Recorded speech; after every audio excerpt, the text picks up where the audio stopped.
Les aperçus IA de Google s'affichent au-dessus de tous les résultats organiques, ce qui veut aussi dire que si tu es cité dans une réponse générée par l'IA comme celle-ci, alors très probablement les utilisateurs qui cherchent quelque chose verront ton site en premier. Mais le problème, c'est que si tu veux suivre si ton site est utilisé comme source, les gens qui cherchent quelque chose verront d'abord ton site web. Mais le souci, c'est que si tu veux savoir si ton site est utilisé comme source pour les AI Overview, les outils qui proposent cette fonctionnalité sont soit vraiment chers, soit ils embarquent plein d'autres fonctionnalités dont tu n'as sans doute pas besoin.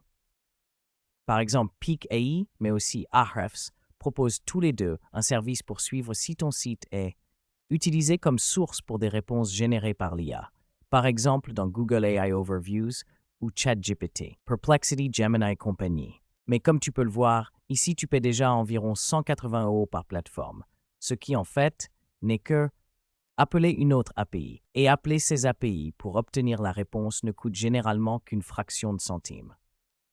Et c'est bidiouk pour ça que j'ai créé un workflow NUSN vraiment simple qui récupère les prompts depuis un Google Sheet, appelle l'endpoint de Data4CO pour qu'on puisse aussi récupérer l'aperçu IA en temps réel. Ensuite, on fait un peu de parsing pour récupérer le titre, le lien, la meta-description et aussi la réponse. Et au final, on l'enregistrera dans un Google Spreadsheet qui ressemble à ça à la fin.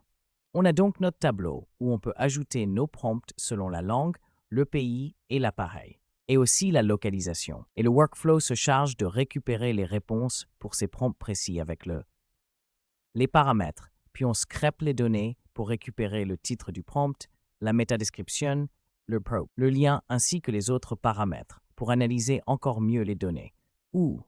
Et aussi pour créer des groupes by, que je vais te montrer dans une seconde. Et là, cette donnée est déjà super précieuse parce que tu sais exactement ce qui a été généré par l'IA. La réponse pour un prompt précis en fonction de paramètres comme la langue, le pays et aussi appareil. Et comme on a le lien, mais aussi la réponse, on peut d'abord vérifier si c'est bien notre propre site. A servi de source pour générer la réponse, mais on peut aussi utiliser le texte du résumé IA pour vérifier si par exemple notre marque est mentionnée. Et récupérer toutes les données ici coûte moins d'1 centime, donc c'est vraiment pas cher. Et disons que tu veux aller encore plus loin dans l'analyse des données. Tu peux bien sûr faire ça directement dans le workflow lui-même. Mais si tu veux vraiment te simplifier la vie, l'autre option, c'est de le faire directement, dans le tableur. Et comme exemple, j'ai préparé quelque chose de très basique, juste pour te donner une idée de comment ça pourrait ressembler à ça. Et pour ça, j'ai d'abord ajouté une autre colonne qui est calculée avec une formule qui vérifie si le lien contient la sous-chaîne experta.com. C'est pas mon site, c'est juste un exemple. Et ensuite, ça renverra true et sinon false. Donc, ce serait déjà un moyen super simple de vérifier si ton propre site a été utilisé comme source dans la réponse générée par l'IA.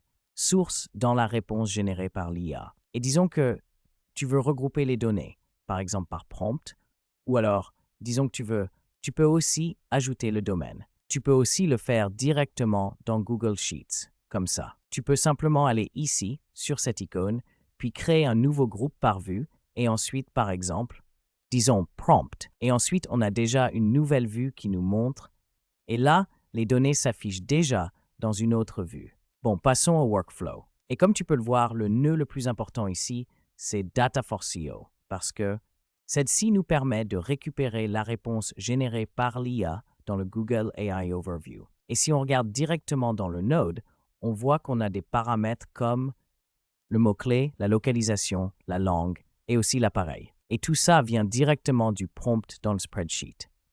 Donc si je veux ajouter d'autres prompts ici, je peux simplement le faire. Et lors de la prochaine exécution du workflow, le node Google Sheet se chargera de récupérer ça. Les données, puis les envoyer aussi au node Data4CO. D'accord. Puis lançons le workflow. Je peux donc simplement cliquer ici sur le déclencheur manuel. Mais bien sûr, si tu l'utilises en production, tu passeras plutôt par le trigger de planification. Par exemple, une fois par jour ou une fois par semaine. Donc, peu importe la fréquence que tu préfères. Et là, ce qui vient de se passer, c'est qu'on récupère d'abord les données depuis le tableur. Là. Donc pour les prompts, on a ces 3 lignes ici, puis on les envoie au node Data4CO pour récupérer les eye overview. Ensuite, comme je te l'ai dit, on va répartir les données, les transmettre aussi, et au final, les enregistrer. Toutes les lignes dans le dernier tableau, qui est ici. Et comme tu peux le voir, on a les données là, tout de suite. Et si on regarde le coût, on peut aussi vérifier ça. Du coup, la réponse inclut aussi le coût qu'on a payé, 0,004 centimes. Donc c'est clairement beaucoup moins cher que d'utiliser des outils externes comme Ahrefs ou PKI, ou même, en général, n'importe quel autre service, parce qu'il y a très peu de chances que tu trouves un outil qui propose.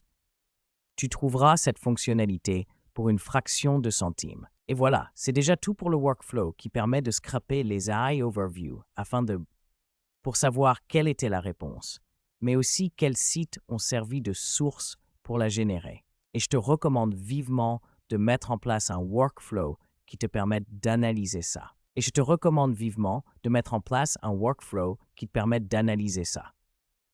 Les données, parce que les aperçus IA ne servent pas seulement pour les mots-clés navigationnels, mais aussi pour les mots-clés commerciaux. Mots-clés, ça vaut clairement le coup de suivre cette donnée. Et si tu veux une autre vidéo où je traite ça pour des API comme ChatGPT, n'hésite pas à le dire en commentaire. Ou par exemple aussi Perplexity. Alors n'hésite pas à le mettre en commentaire et on le fera. On se retrouve dans la prochaine vidéo.